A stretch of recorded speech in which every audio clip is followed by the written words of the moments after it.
오늘 함께 묵상할 성경 말씀은 사무엘하 21장 1절에서 14절 말씀입니다. 사무엘하 21장 1절에서 14절 말씀입니다. 오늘은 3절과 14절 말씀을 읽겠습니다. 다윗이 그들에게 묻되 내가 너희를 위하여 어떻게 하랴? 내가 어떻게 속죄하여야 너희가 여호와의 기업을 위하여 복을 빌겠느냐 하니. 14절입니다. 사울과 그의 아들 요나단의 뼈와 함께 베냐민 땅인 셀라에서 그의 아버지 기스의 묘에 장사되 모두 왕의 명령을 따라 행하니라. 그 후에야 하나님이 그 땅을 위한 기도를 들으시니라. 아멘. 오늘 함께 생각할 주제는 속죄 사상입니다. 본문을 포함한 사무엘하 21장부터 24장까지는 일종의 사무엘하의 에필로그로서 다윗의 통치 시대 중 몇 가지 이야기들을 묶어놓은 부분입니다. 그러니까 시간 순서에 따라 다윗의 이야기를 기록한 것이 아니고 기억할 만한 특이점이 있는 주제들을 모아놓았다고 보시면 될 듯합니다. 21장에서는 3년 기근 사건에 대해 언급합니다.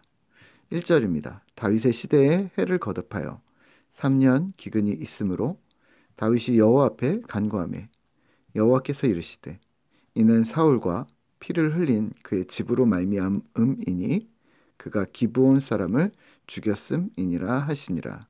아멘. 3년 기근이 있었고 다윗은 하나님께 이유를 묻습니다.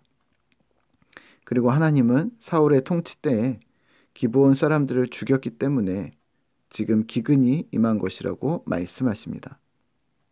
사실 기브온 거민은 여호수아 때 가나안 땅을 정복할 당시 멀리서 온 것처럼 꾸미고 이스라엘과 화친을 맺은 족속이었습니다. 이들은 엄밀히 말해 이스라엘 족속이 아니었고 가나안 사람들이었고 민족주의자였던 사울은 이들을 억울하게 학살하는 사건이 있었던 듯 합니다.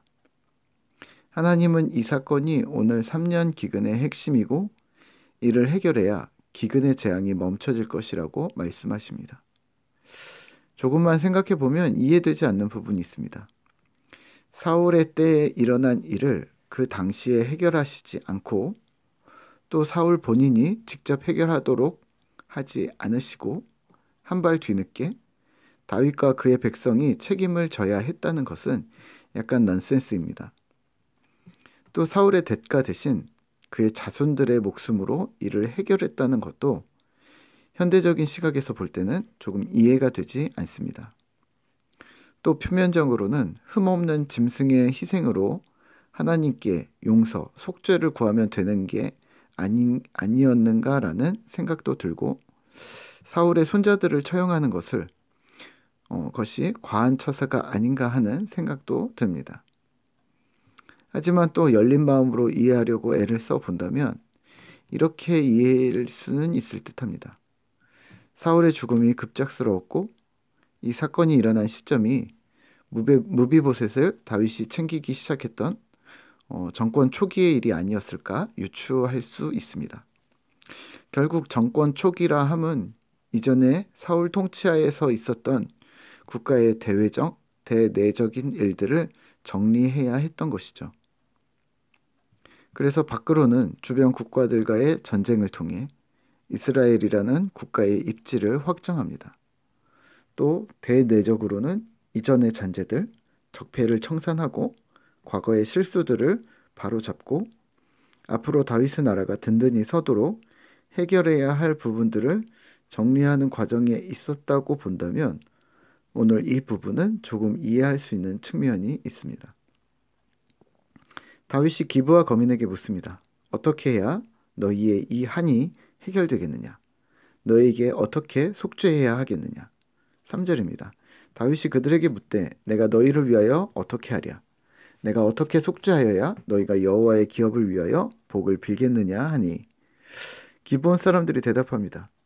이건 돈의 문제도 아니고 사울은 또 이미 죽었고 이스라엘 사람들을 죽여 원수를 맺고 싶지도 않다. 그러니 사울의 자손 7명을 달라고 합니다. 그들의 목숨으로 대신하겠다고 합니다. 그리고 다윗은 요나단의 아들인 무비보셋은 아끼고 다른 사울의 자손 7명의 생명을 내어줍니다. 오늘 묵상하며 우리는 무엇을 기억해야 할까요? 네, 오늘 우리가 기억할 부분은 속죄 사상입니다. 결국 죄에 대하여 해결해야 할 부분을 처리해야 한다는 말인데요. 응어리지고 맺혔던 것들을 그것이 인간 사이든 하나님과의 일이든 해결을 보아야 한다는 말입니다. 그리고 그것에 합당한 보응이 어찌됐건 주어져야 한다는 말입니다. 사울의 손자 7명의 목숨을 내놓아야 했고 공개 처형을 해야 했고 기브온 사람들의 말을 빌어 5절에서 사울이 기브와 거민을 학살하여 이스라엘 영토에서 쫓아내려 했다는 것과 그것이 모함이었다는 것을 상기한다면 이는 그 정도로 위중한 사안이었던 것입니다.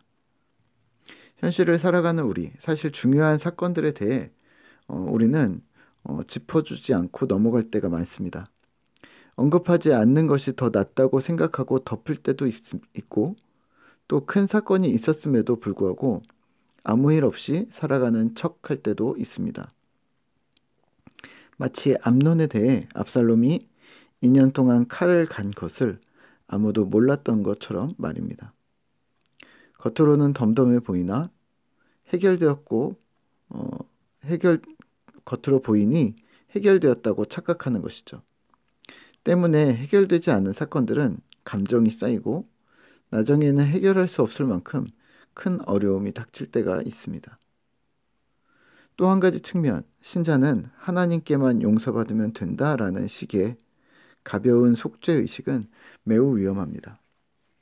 만약 다윗이 기브와 거민을 위로한다고 하면서 번지르한 제사만 드렸다면 그것이 기브와 거민을 위로한 것인지 아니면 신을 위로한 것인지 구별할 수 없습니다. 영화 밀양에서 우리는 우리의 민낯을 너무 정확하게 보았던 것이죠.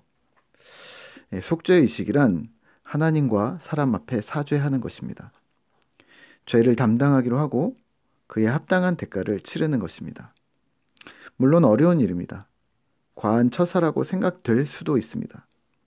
하지만 그렇게 해야 하는 이유가 있습니다. 인간적인 마음이 해결될 뿐 아니라 궁극적 이유도 하나님께 있습니다. 14절입니다. 사울과 그의 아들 요나단의 뼈와 함께 베냐민 땅 셀라에서 그의 아버지 기스의 묘에 장사하되 모두 왕의 명령을 따라 행하니라. 그 후에야 하나님이 그 땅을 위한 기도를 들으시니라. 아멘. 모든 속죄의 행위가 끝나고 당사자들의 장례까지 모든 절차가 마무리된 후에야 하나님이 그 땅을 위한 기도를 들으셨다 합니다. 하나님이 그 땅을 위한 기도를 들으시니라. 비로소 하나님이 이스라엘의 기도를 들으셨다는 말입니다.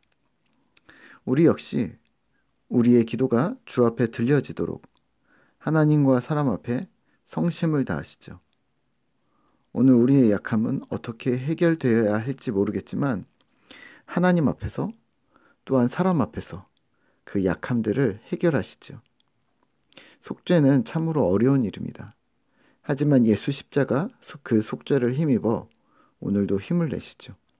오늘도 주의 은혜를 기대합니다. 함께 기도하겠습니다.